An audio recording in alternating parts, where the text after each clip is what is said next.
So thank you all for attending to this webinar series. This webinar about discuss all things Bluebeam.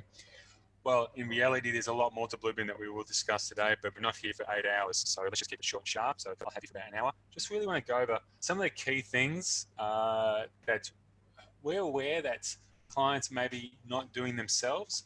And what we mean by that is, even like a client I was speaking to just yesterday, they're quite confident in what they're doing. They're quite advanced using Revit as well.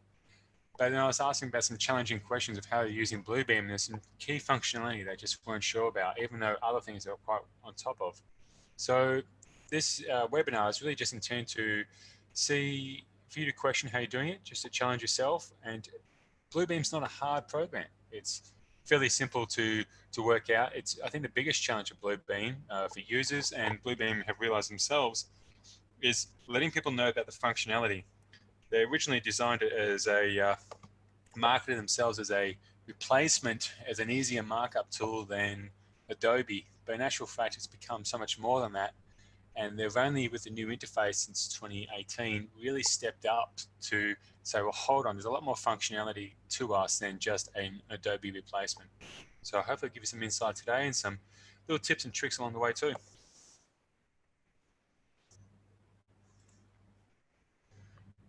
All right, so just the agenda for today.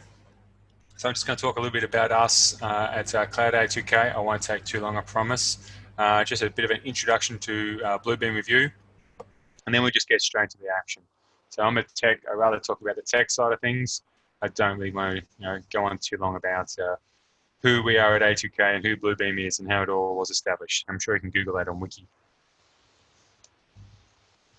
But in saying that, the short part is, at A2K, what we've realized is that it's all well and good selling software, but it's how software relates to another. So when you're modeling something in Revit, or whether it's coming out of another CAD software, how does that information go downstream? When you put it into Revu, are you using maybe Inventor, or maybe some clients are using Revisto for a 3D coordination review? How's that information transferring across? How they bring it back into an Excel file? It's really about that sort of level of complication of how things integrate with one another, or even just working with other consultants. Small engineering company I've been working with, it's about how they're communicating with other consultants themselves. So talk about Bluebeam workflows that can do with that, and we'll tap into that today for sessions. As for Bluebeam, yeah, the small thing about, this was founded in 2002. But I guess what's important is there's 1.4 million users around the world. I have been receiving some feedback about, well, Autodesk, they've got their plan grid out there now. Is that a competitor? Not really. When you look at the numbers, it's not. And I'm saying that with confidence because of the functionality we can do within Bluebeam and the simplicity of it. And there's similar enough tools, but it's like, it's not quite apples and oranges, but there's workflows for, on site that maybe that other program might be using, but Bluebeam is more diverse and across the board. And the 2019 the new features, so I'm actually lucky enough to go to XCon next week. So they're going to be presenting all these fandangled new features. So it'll be quite interesting what I can bring back. And keep an eye out for the webinars. It's going to be in October about new functionality in 2019 and just other products within the Bluebeam range. So just about myself, why am I talking about this? So I've got a history in structural drafting from domestic homes, done a couple of thousand of those, hundreds and hundreds of concrete slabs. But then also got to work on some major projects throughout Australia, mainly in Victoria.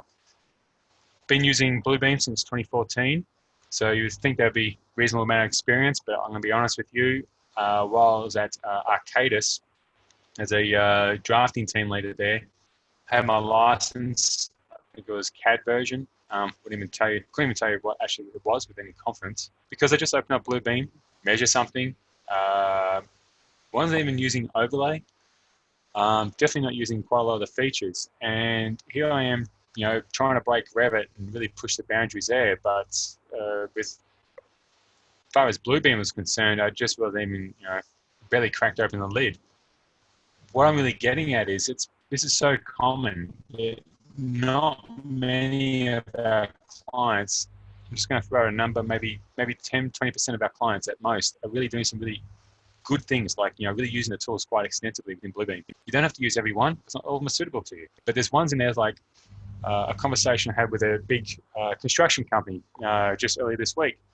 The team said to one of their leaders, we really need to collaborate with our other consultants or architects and engineers in a PDF level. Can we just, we need to find something. This is getting ridiculous. I'm printing things up and hand marking them up. And he's like, well, you got Bluebeam. No, that's just for markups. And I need a collaboration tool. It's like, no, you got Bluebeam. So we're going there organizing training for the team because they've already got a product. All right, so some key functionality with Bluebeam Revu. Look, what we're talking about here is digitizing your workflow. So I won't go too much about it, but I just want you to challenge your thought process as opposed to, I just open up a PDF and I measure something. But the increase in revenue, what we're talking about here is it's time. Now, I'm over here in Australia at the moment, but New Zealand wages are fairly, comparable as such. We're not cheap to sit there in our seat and be heated by the heating and have a computer sit in front of us, right? So increased revenue is really about saving time, which is also about your reduced costs. And as far as minimize risk, that's about importing data into the PDF. And I'm going to talk to you about that. In this slide, what we're talking about is, now a challenge to yourselves out there, and I want you to have a think about this, is the PDF itself isn't, I don't want you to think anymore it's the authoring software. So AutoCAD, MicroStation, ArchiCAD, our competitor to Autodesk, whatever has generated that PDF, historically we've seen it as lines and text that had just been put on there and it's someone else's drawing. I want you to change the mentality and realize that this is a electronic file. So it's a digital PDF, and we can put information into that PDF. We can store communication. We can store RFIs. We can store design assumptions. We can store how it was actually constructed on site. So when we talk to architects about doing like a sign-off, like, it might just be an electrical contractor, and every general purpose outlet, the socket outlets, take a picture of it and say, that was in. And when I finished it, it was all nice and clean, and I cleaned up my area as well. And then if they ever get reported back from the builder saying, you left a mess and this socket was hanging out, whatever, I was like, well, hold on, I've got a record of every one of these on the actual PDF of the construction. Now take this through to other levels. If you're an engineer, you want to do your inspections, having actual images of each individual footing. As for the architects, obviously you've got do inspections on site, see if it's actually going to the way it's been designed, and from the builder perspective as well. Anyway, we'll get into this. I'll let you understand what I'm talking about in practice a bit better. Essentially, what this comes down to is having one file that can do everything. I'm not trying to compete with some other workflows within BIM 360, or you might be using some other sort of software for more of a higher end 3D output. That's fine. And each have their own play. I was talking to one of my friends who works at a really large international engineering company, and him and I have been pushing BIM for quite some time now, part of Revit user groups and everything. We're discussing how we how building up a Bluebeam user group, and we're having a bit of a laugh that we're going back to the PDF phase. But the reality is, it just depends on the mixed environment. Sometimes a PDF workflow is better, and if you get some other projects where it can be in the BIM 360 environment, that's great. Go for that too. But it's not really competition to one another. It just depends on what's required. I compare it to when you purchase a car, for the family. Do I need an SUV or do you need a ute? Both have good purposes. Not one is better than the other. That depends on what you're using them for. That's enough rambling on about slides, because we don't sit here to watch slides. So let's back off that and get into Bluebeam. So,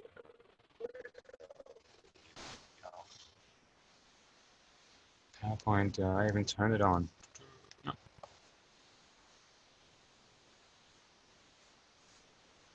Here we go.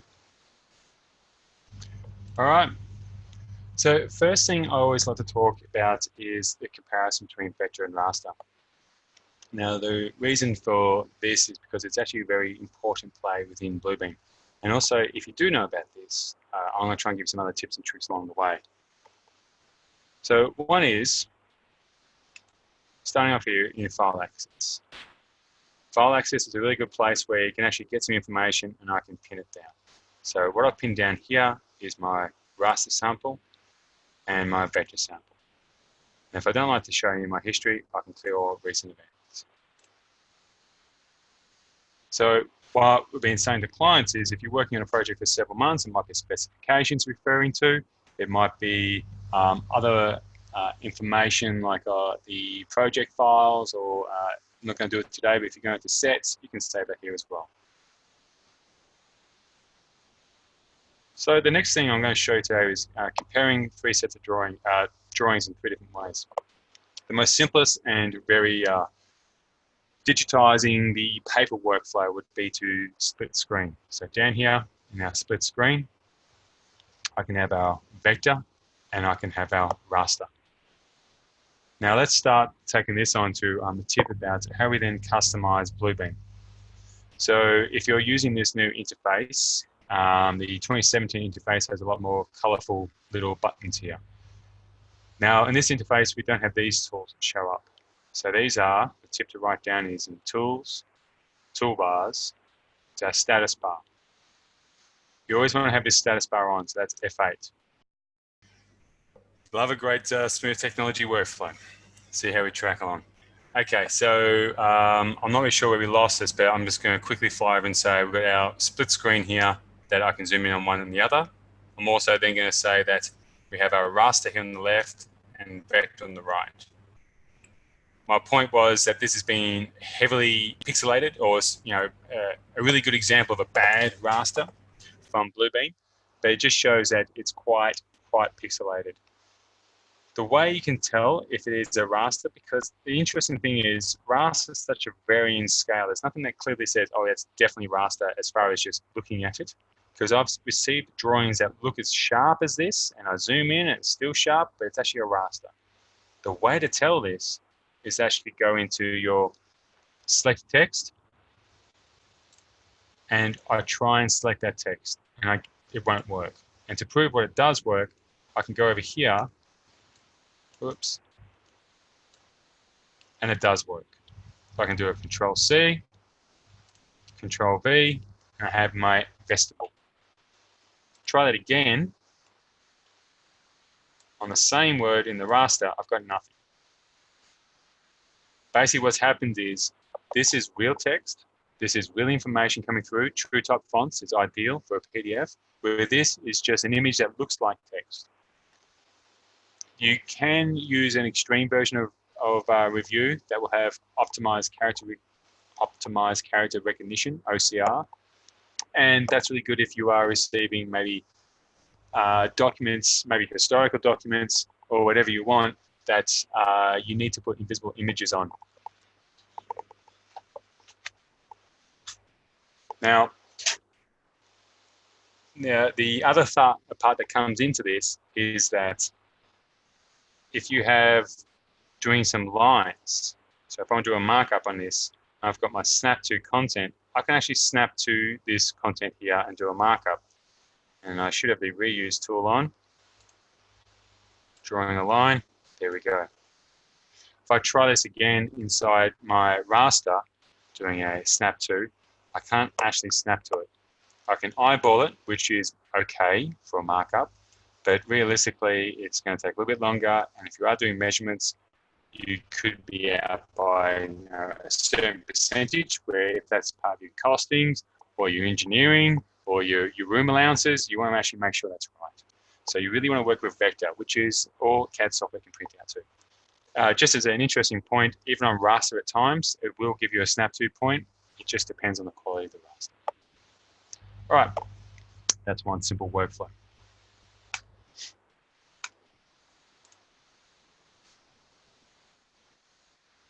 Now I want to show you a bit about comparing drawings. So I'm just going to open up and go into my drawing changes. Just open up these two drawings to start with. So when I was working at a rather large engineering company, I had my license of Bluebeam. I can't believe this, and even now we spent a long time hoping that all the revisions being marked up properly in clouding, because we were looking for the differences in the drawings. I didn't even know I had this overlay tool. So with both documents open, if I go into my document, overlay pages, I can overlay one page versus another page. With this, I can say we can actually change these colors. We can do up to 6 or maybe it's 7 different overlays. We basically start running out of colors. We can say OK. Bluebeam will create a new file called overlay, and it will actually overlay one drawing against another. We can open this up to say inside layers. We can have one layer on, one layer off to see which one it is. So now imagine if we've got 6 different drawings on top of each other, and you can actually go through and see like a timeline of how things are changing. What I'm aware of is, and I often get comments back from the builders, what we think is important to mark up, others and not mark up for that matter, like, oh, I just move this wall a little bit. Look, that is substantial. I get that. But maybe a door might shift a little bit. It might be a bit of a tweak. But that is going to affect, possibly the builder. People doing the tiling, if they've done some set out from the door opening. And it might just be easily missed because you issue the drawings at 8 o'clock at night. I know I used to, it wasn't fun. But for the other people, it's just something that was missed. So we can tell an easy story. And while we're inside here, if you're not using the latest version, we also have options inside layers here. We can lock things down so they will not print and will not export. This is something, just as a tip here, you can incorporate into your tool chest to have your own comments which will not print. I was talking to a company and they did internal comments and they had to remove them every time, physically delete them every time they issue drawings to the architect because it's just their IP as such. And I suggested to them that they can put special comments on a special layer which will then will not print. So you can hit print from a PDF, which is kind of ironic, but it creates a new file that they send to the architect. All right, so that's well and good. We've got a bit of a history story here, but the problem is, what happens when drawings don't line up? So if I open up one more drawing here, so if I do it even by this way, if I go export document folder, just another tip in there to get to places, open up this PDF. So let's just throw this in and say, right, documents, overlay pages, add all files. I'll tell you what, I'm going to remove number 1, just want number 2 and 3. Okay. We have this, which for me looks like, I saw Freddy Krueger many years as a kid, the 3D movies with the orange, was in the red and blue glasses. It looks like that. But obviously this is not going to help. It's not going to be any good to line things up. And the reality is, if you want to compare your architects with your engineers or MEP or whatever other consultants, shop detailing, they are not going to line up exactly perfectly correct. So what we can do is come to our document, back into our overlay pages, but actually this time, align points. The way this works is it's just triangulation. I want to pick 3 consistent points between both PDFs. So here I'm very fortunate that I've got my boundary line on both, but you might do a grid intersection on between the architect and the engineering drawings. You can see where Bluebeam is saying, well, on the other drawing sheet, this is where the X is, or the first point was. But we're saying, in actual fact, it's going to be up here. Tying this back to it being a vector drawing, I've got snap 2 points, so it's more accurate again. To do this inside a raster, it will be okay, but you could be out by a little bit, and it will show up. Now I've got my drawings lined up. The title box, nowhere even near close enough. But as far as the drawings are concerned, yeah, I've got a storyboard here. So everything that's black, if I didn't point out before, it's where it matches. The blue and the red is where we have our discrepancies again. So this is a very nice, simple workflow to see what the differences are. I always like to point out there's a balustrade company that were using this workflow to pick up on the detailing, the 1 to 10 details. So when they receive their detail sheets from the architects and the engineers, it might be on a one drawing, maybe 6 or 7 different balustrade details, depending on different requirements and corners and so forth. But what happens is, between each revision, the draftspeople would move things around just a little bit, just tweak it, make it a bit neater, a bit neater. The problem is the alignment would never line up for him. So these 3 points meant he would check things, then send this down to the shop floor that, hold on, there's been a change. So if I go into my edit, I can do a snapshot and say, well, here we go. Wardrobe change, it's in a new location. This could go to an email, or I'll just use a new PDF here. And now it's in my clipboard, I can paste this down and I can use this to tell a story.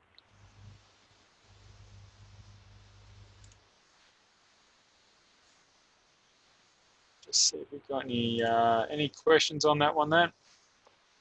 Apart from the audio being back, which is fantastic.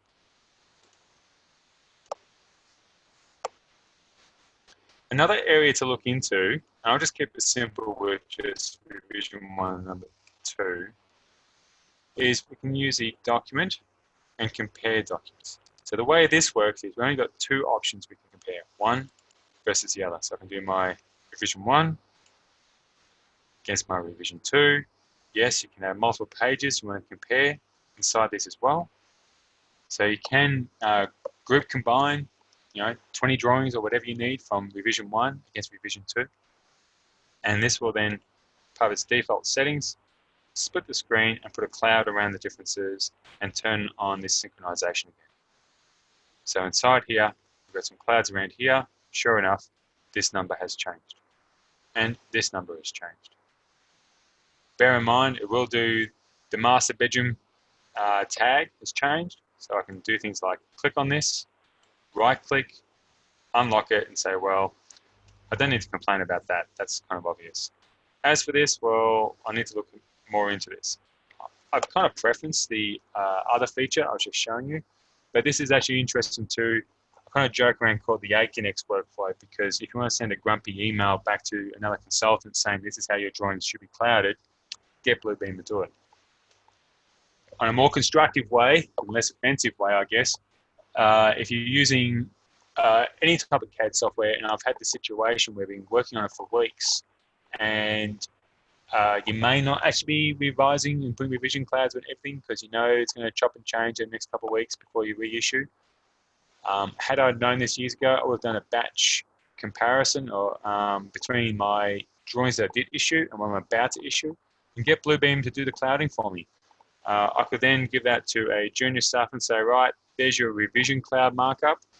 Yes, rationalize a bit more, and obviously don't cloud up these silly things. But with something that's very easy for someone to pick up and go, okay, yep, I can see the differences here. Also handy for a sanity check for people using Revit, especially the other feature when a dimension falls off or a tag falls off. Nothing worse than when you do a markup for one area just over here, and then you find out for some reason something changed over here. Maybe someone else has done a markup, maybe there's a bit of tweaking to the drawing, but you've got to capture these things when you issue the drawings out.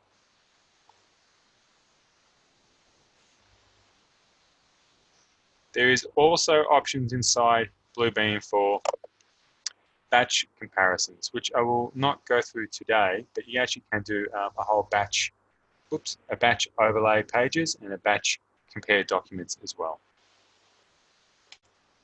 They will allow you to have individual drawing sheets. So you might be working on a project with 150 drawings. You do not want to, for your own reasons, combine them into one drawing file or one PDF. So you can keep them as individual PDFs against individual PDFs, and Bluebeam will find those matches for you, and you can have your record of the overlay or comparisons. All right, next on the list.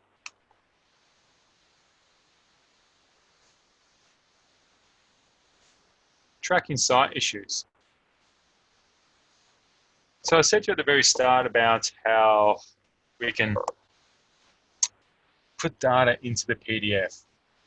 how it can be, how we work with the PDF so it's actually more intelligent. And I relate this a lot from my personal experience when I was precast detailing.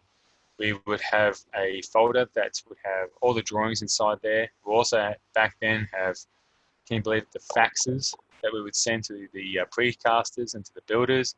And we also have the emails we'll print up, like, as per our conversation, you said this and I said that, and we agreed to do these things. We called this the Bible of the project. And essentially what that meant was when something went wrong, and because it's construction, something always went wrong. And we always have something we can go back to. And the amount of times that Bible saved us from any sort of litigation issues, that we go inside, the panels aren't going to fit. It's like, well, we're told that this was the dimensional length that we required to go to. If that panel's too long, we can't really be blamed for this thing. Next thing you know, we just take this further and further. So, and it'd be just what we use for every single project. But using Bluebeam, we could do it as a smarter way. So what I mean by that is, if I create like an RFI workflow, so maybe there's an RFI about this connection. Maybe we don't want to use these M30 bolts. Can we do something different? So I'm going to just tap into a tool chest here and go into my tools where I've got an RFI set up. I like this. This is the notepad.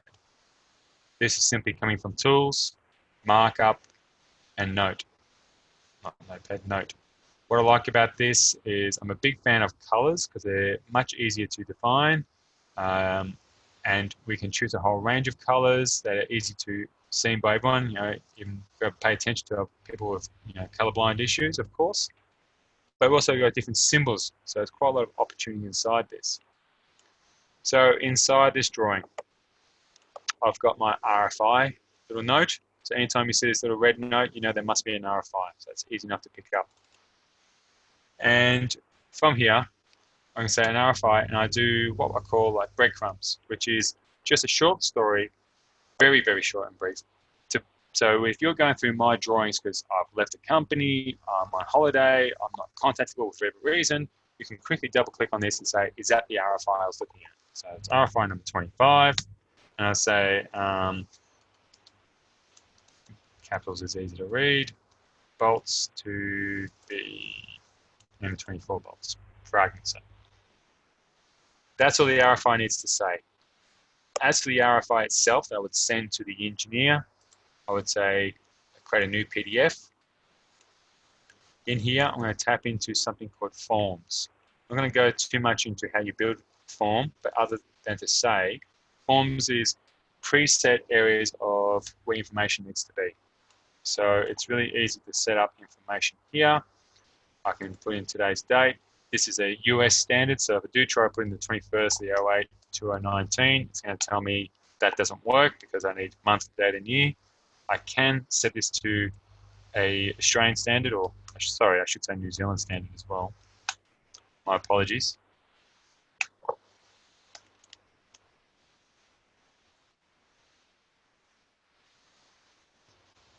As for the information, using the PDF, if you haven't seen it before, the snapshot, if I go into edit, snapshot, or G is a shortcut.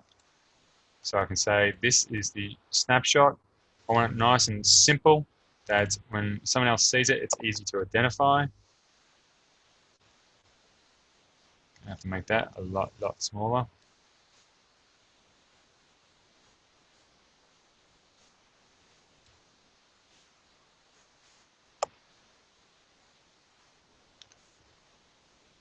I won't fill in the rest of the RFI other than to say you've got your normal information when I put inside there. Interesting little side thing, forms, you can do your signatures as well. So I can say it's going to be a signature in there. Now I've got this signed.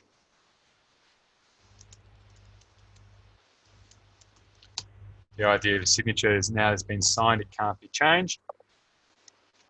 Going back into our drawing, creating that Bible of the project, that workflow. What I can do now is a right-click, edit action. And this enables me to have different hyperlinking functionality. So I can jump to my actual RFI, another drawing that's open. You might want to hyperlink to a website or a location. It might want to open up another file that's inside if you're using SharePoint, so somewhere else to go to. It might be that this file here is part of 20 other PDFs inside here. You want to jump to a different snapshot view or a particular space or place within that PDF itself. So there's quite a lot of functionality inside here to jump around. So if I say OK here, I've now got my little tool inside here. If I close down this RFI, because this is months later, you try to track through the RFIs, I'm going to go one step further and say there is other RFIs on the project too. And if I say there is other little things inside here, like Chris Blair of the New Zealand office, he quite likes this little tool. So if I use a call out, but a nice little feature on this is if you right click, you can add a leader to this, or even better still, you hold down Shift on the actual elbow and it'll enable another leader onto this. If you don't like one, you can hold down Shift on the end point and that removes one. That looks a bit better. Okay, so we've got a bit of information inside this. Taking this one step further, imagine there's a lot of markups, a bit of a storyboard happening. I can then track this down in the markup area. A lot of companies aren't really tapping into this too much, but I suggest you really do, being that it's just an Excel light. It's not hardcore. It's you can't do amazing maths, conditional formatting and if statements. But as far as filtering is concerned, it's very good. So I can come through and do RFI inside here, and it finds everything with the RFI inside its name. So here I have these RFIs. Bolt's about to be M24. I can click on this. So a nice little tip with that is if you're in a different area, it will hyperlink to that area in question. So this might be multiple documents. It might be just one big PDF like I have here. I can then say, well, I've read the note. Yep, that's the one I wanted. What was the RFI? I now have a hyperlink to that RFI. So that could be something that's been sent to the engineer. They've agreed to something and they can come back. I have a whole storyboard about this information. So when I talk to you about putting information into the actual PDFs, this is what we're talking about. The next part of this is, to be honest with you, this will all be for naught if I had to then lose this information next time there's a revision change. So if I open up a new drawing, I've got C2 in here, and they've updated the drawing, and let's say for argument's sake, they've put that M24s in here. But I want to track this down for future reference. I can come back into my C1, in my markup area, go to my markups, and I can export these markups.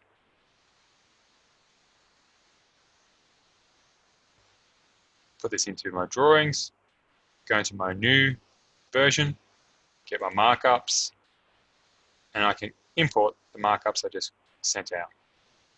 And here they are. Now those markups could be dimensions I put on there, calibration of the drawing sheets, any internal conversations and messages, could be site inspections. These can all go in here. So speaking of which, I can go into, for the site inspection and such, we can do our tools, we can go to our markup, into our image, from file, and I can go into this actual project, had a massive retention system. So I can pull this up and say that's part of the inspection. I can say, well, that's probably a bit excessive what I need. I really just need to crop my image and pick up on this detail I have here. Probably a bit pixelated. I think when I took this picture around about 8 years ago, I didn't have the intentions of using it on a Bluebeam webinar, but there we have it. That's a bit clunky, and that's probably more suitable for a inspection form, not really on the page, because honestly, I'm covering up information. It's a bit clunky, but just want to show you can get that information in there. If you did want actual images on this, what I would suggest from any markup inside Bluebeam, we can actually do a capture. So from capture, I can get from my camera, so that can be, clients are using this quite well with an iPad, taking a snapshot on site, or you can do it from your file. So if I go into here, and I'll get something else, you already know what an image looks like, but if I go into one of my demonstrations, I normally like to get a pictures, 360 degree, and now I get this little icon. So before I had the lightning bolt for an action, now I've got this icon, it's a little camera shutter. Click on this, and now I've got the image. So I'm embedding that image into the PDF for life. I can put it from one revision to another, and I'm not going to take up valuable space on the PDF. So when I close this down, it's all fine. So I can move this out of the way, and that little image will stay with this. So I'm not, just thinking myself as a drafting. Every line has a purpose. Every text means something. You can't just put images on top of it. You just can't do that. But this, we can still keep it clean, and we're not hindering it. One more part with this I just wanted to tie in is that information down here is filterable, like I showed you with the RFI. So you'll notice that this has been grayed out because it's not part of the RFI. Also, this allows us to do a summary.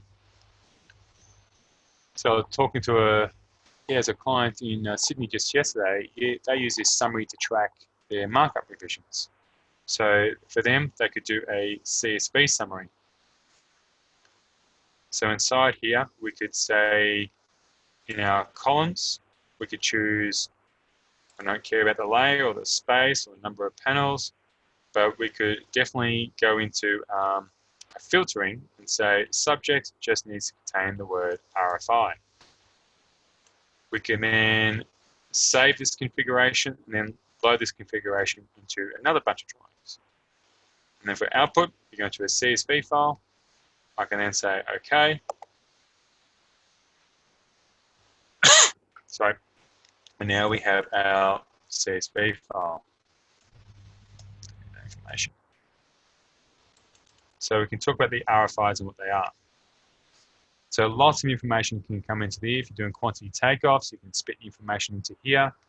I was talking to a builder the other day that just does block work and saying how you can spit the information into a CSV file to then get all the quantities for a multi-story building to then put back into their quote. Or in another way, we can use this as a PDF summary. And if I go back into my filter, the subject is just RFI and columns, and say I just want to do comments, author, color, and date. I can then say filter. Oops, I need to have subject. That's very important. It's like a main way of filtering things. It's a hinge point as such. Go to my output. I'm going to append this to this PDF we currently have, and then say OK. So from this RFI perspective, I can send this report to the builder saying, well, this is all the RFIs or the inspections.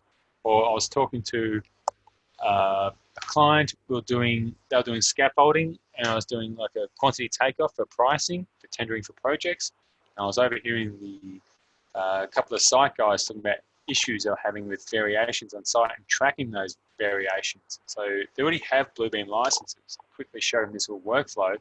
So they could use an iPad on site, track those changes, put an image with those variations of it, a little description of that so they can customize this so it's a bit smarter than what I've got here. And when the builder wants to know, because they're very specific, said, I want to know where on the project this variation is so I can track it myself. Well, click on this, it'll actually take you to that location on the project. So they could have walked around on this multi-story project with their scaffolding and with their iPads We're taking pictures of it and saying, this is why we're charging variation. This is why we're charging variation. Here's your report. And also, while we're tracking that down, how about you send an Excel file to the finance team, because then they can track how they've been paid for all these variations. The one thing comes back to the original PDF. This tells you how to build the project. Why don't you put a storyboard on this and say how the project was actually built? So not just to set out the number of bolts, but was the connection right? Did I have issues with it? What was the story about the project? Okie dokie. Let's move on from that one, unless you've got any questions. I don't think I've got any questions coming through. Just checking out. Nope, still audio back. We're all good there.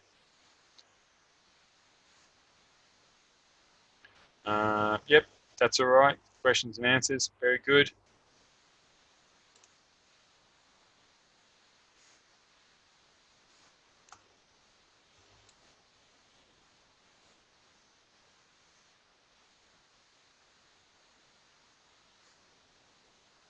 Now, for the next part here about value management and cost reduction. One of the things that a lot of clients aren't really tapping into is Bluebeam Studio. So Bluebeam Studio comes with every license of Bluebeam. Well, you know, providing well, even on the free trial, 30-day download, you can access that. The way it works is it puts your PDF up onto the cloud. There's several different options inside Bluebeam. You have Bluebeam Projects, which parks itself just here. Bluebeam Projects, for all purposes, you can put any type of file you want on there, and it saves up into the Amazon server. So I've put in there my house extension with the Revit files, Excel spreadsheets, quotes, the actual PDFs for the project themselves, from the structural engineer and the architect. Pictures can go on there. I've shared videos with clients about little workflows with Revit or Bluebeam. It can all be installed on the cloud there. So that's a nice way to share information with other clients. It doesn't have to go through Dropbox necessarily or anything else that you have to pay for. This is a free opportunity within Bluebeam. The issue with that is if you're using a PDF as such, it's one person in, one person out. You can be a viewer of it, but it just works like AutoCAD. You can't have 5 people in one file, only one person owns it. This, however, in your sessions, it's a bit different. You can have up to 500 people in the session. And even better still, 499 of those can have no Bluebeam license. So the way this works is that you upload a PDF to the cloud. You have a session number and a unique ID, which is in here. And now I can actually go into my Bluebeam Studio session. So in here, I have my drawing, and we've been doing some markups. I can invite specific people to this, attached to my address book. I can access from Outlook. I actually go into my sessions of this, my settings. I can actually have the attendees, who I give access to and who I don't, the permissions, how much information they can do and what they can't.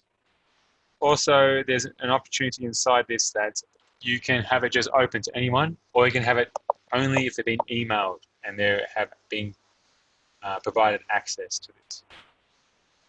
So inside here, we can do any type of markup that comes out of Bluebeam. And tracking this down, I can see that this here, if I click on this, was made by Chris Blair from the New Zealand office, and he's made this comment. Now, what's interesting, if Chris was the architect and I'm the engineer, I can't actually do anything with his comments or his markup. I'm hitting the delete key here, or even trying to find it. There is no delete option, right? This is not available to me because I do not own this markup. But I can say from here, OH&S issue here, please discuss as soon as possible. I can put down spoke to site. All good. Now, I'll suggest you probably put better notes than that, but for the demonstration purposes, it's going to work fine. So I can reply to these comments. So this works out well in the sense that when you're doing a value management meeting, a workshop where you might be trying to reduce the construction price, or might be issues or coordination. I'm not talking about 3D coordination. I'm talking about back on the 2D PDF level coordination. You can make your PDF itself the minutes of the meeting, because like I showed you with reporting about RFIs, you can do a report about all this information. You can then filter this down about what information needs to go to the architect, or to the engineer, or to the site foreman, who needs to know what, and then action on this. And once again, your PDF is the storyboard. This has everything about it and what's being said and done. We can add images to this as well. So this was the other day, we're in a live test showing some of our salespeople. So I got one of the guys, Dominic, from the New Zealand office as well, to actually take a picture and say, right, this is an issue we're having out on site. Another thing that works well with this, you can actually send notifications. So if I actually do a markup and I decide I'd really rather have things in blue, and say what kind of paving is this? Is it even paving? I'm not sure. Let me change my own text to blue. I could use things out of the Toolchest, easy enough. But what works well is if this is a question to a specific person, I can actually go into and alert the attendee. I can then choose, and then anyone I wanted to jump in there. So just for the fun of it, I'll hassle Chris and say, Chris, I'm going to send you a notification about this. I'm pretty sure he's not online, but he will then receive a notification to his Outlook. His Outlook he can click on that. It will hyperlink and say, do you want to open up the Bluebeam Studio session for this? So he's received one just now, which is pretty comical. And from there, it will open up the session on Bluebeam, and it'll take him to this markup just here, and it'll look like this. So I was working with this with a client that we did a profile review of how they're using Bluebeam, and we're seeing emails to and fro to work out what they do and don't like, how they want to use Bluebeam, how they want to, some of the functionality, and we all got a bit sick of the emails pretty quickly. So I put it up into a studio session. So it was just a general report. It's around about 25 pages, but we're able to ask each other questions directly, and internally they could ask each other directly, like, "Oh, what do you think about this idea? Should we use this?" But that's the same for construction. Can we move this column and put a transfer beam in instead? We look at different facade options to reduce cost. I found this material. Is this suitable? I'm going to send an email directly to the architect. Are you happy with the aesthetics of this? Is there a sound problem with this? Is there a sound engineer? All these different things. You can start having that communication in a sided session. And what works well too, you can time these out. So you might, if we're all together, all these people that we have inside here, all 12 of you at the moment can be inside, and we can jump on and make our comments. And I can say, right, we've finished our session. You're making your own comments on your own computer, watching your own screen, or you could choose to actually follow someone. So had they been active, you can actually say you want to follow them. And I could say, well, okay, this is really good, but I'm going to finish this session up tomorrow night. So you're going to make all your comments. So sure enough, this actual session will time out this afternoon, about 2 hours after this meeting. So I'm putting time limits down to this. A lot of infrastructure within Australia are starting to use this to replace their paperwork flows. Okay, there's normally a couple of questions about Bluebeam Studio sessions. If you have any questions, I'm happy to take some about those. You can always come in and out as you want. You can just leave a session, and also the opportunity to finish the session and close it down. I'm just going to leave this session, take it out. Now I'll go into my last part. You're welcome to ask questions about that. I can open back up later on. So in my last part, go to open.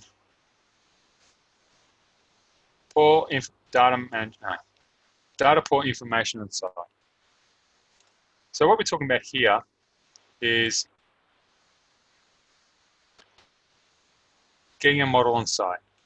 I'm not talking about replacing Vivisto or Navisworks or Glue, what you're doing in BIM 360, if that's what you're doing. No, that's not what I'm referring to, because they have their workflows. I'm talking about this from a BIM Lite point of view. There is consultants that we work with, and there's engineers I've worked with in the past that they will not get into a 3D space. That's just not what they will do. So we could, send a 3D PDF and they can work with that. Inside here, it's not as good, say, if you're inside the Revit space to navigate, but it's pretty simple and straightforward. My tip is you want to make sure this is on the using spin. So let me tools. Okay. I love it when my table disappears. Keep losing that one. Show all parts, reset all parts, tools. Yeah, you want to make sure we get on just the general spin. I think the rotate gets a bit too, disorientating.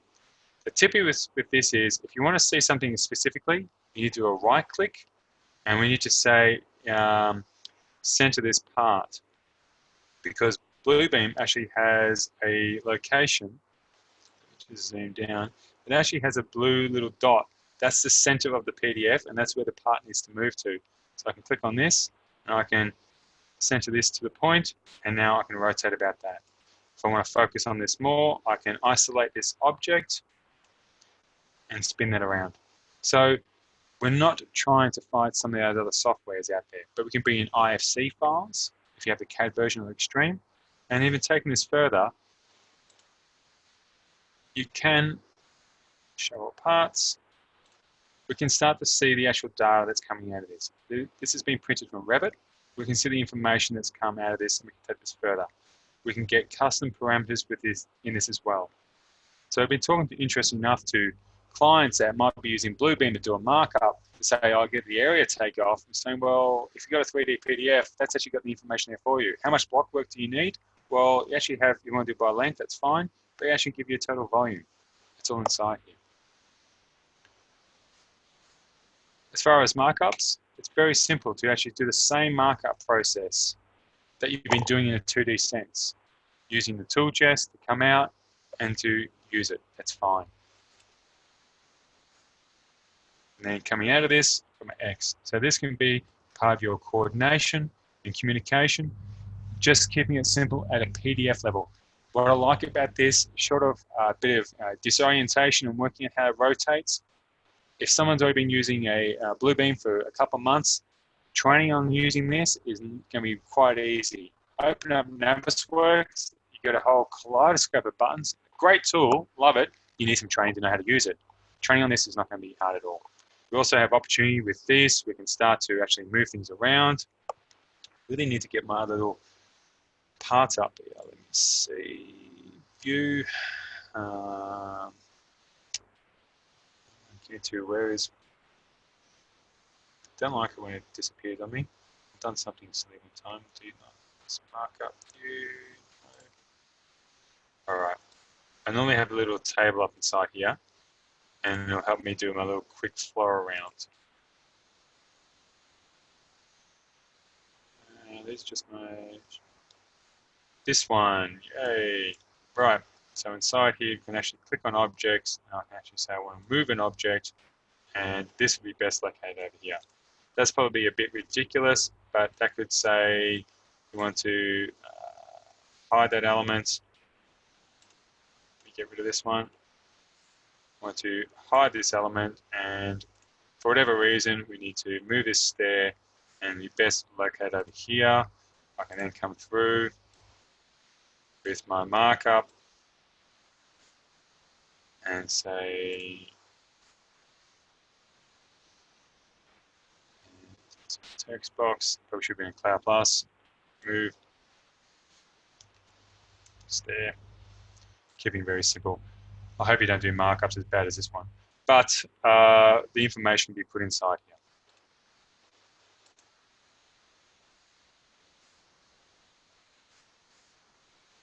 If you have a PDF inside, if you have CAD version of Bluebeam, it comes with an installation to SketchUp, Navisworks, Revit, and I'm just trying to think if there's another tool as well, apart from importing IFCs.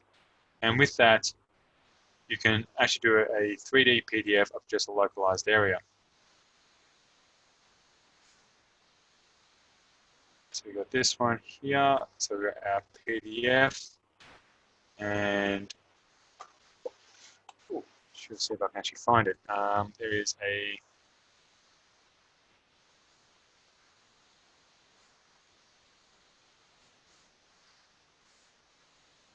my U3D. You get it. I'm not sure where I put my U3D. I just had the other day.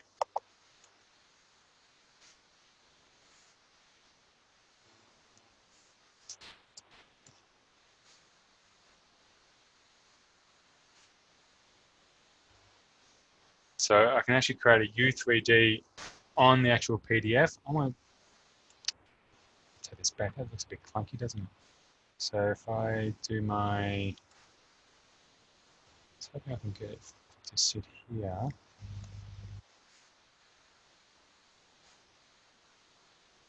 No, I'm going to keep going to a new space. I'm sorry. I just made a little mistake that when I go from Revit, I can copy a U3D to my clipboard automatically, and then I can come into my drawing sheet and I've got the insert my U3D. So that could be me just being clunky, because it could be from an image. I can't remember if there's a special one from a U3D.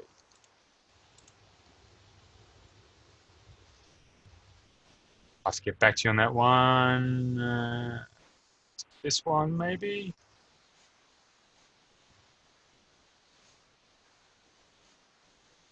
Hey, I'm glad I remembered.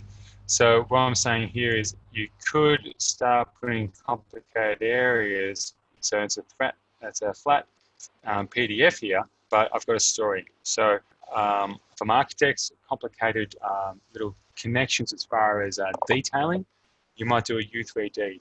I remember my side, from a structural point of view, I'll do structural connections and do like a 1 to 10 call out, and then I do a section of that, and I have to do another section because it's quite complicated.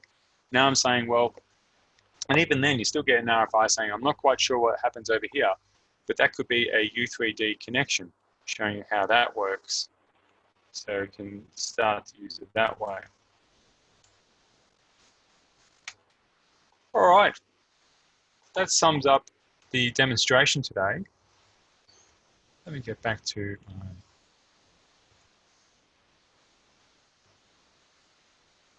any questions that you may have. I'll let you go for it. If there's anything you want to discuss further, let me know. You can always get back to the guys in New Zealand. We'll be sending some information out after the webinar to get back to us. It's perfectly fine. Now, if you want to, you can jump on with your phone. You can use this QR code. So basically just using your phone, if you haven't done before, you can use your camera, hold up to the QR code on the screen. We'll go to your QR code in your Safari. And from there, you can even forward that to yourself to your own email. But having said that, when we do a thank you for the attending, and if you want a link to the webinar, we'll have a link to this Revit toolkit. So this Revit toolkit's got lots of good ideas of basically how to advance things. So I'd say if you use 70% of the toolkit, you're going to be, well, at least 70% in front of most of our clients out there that aren't using Bluebeam to its full functionality, or even enough within their own workflows. I'll let you all get back to work. Thank you for your time today. I'll see you later. Bye.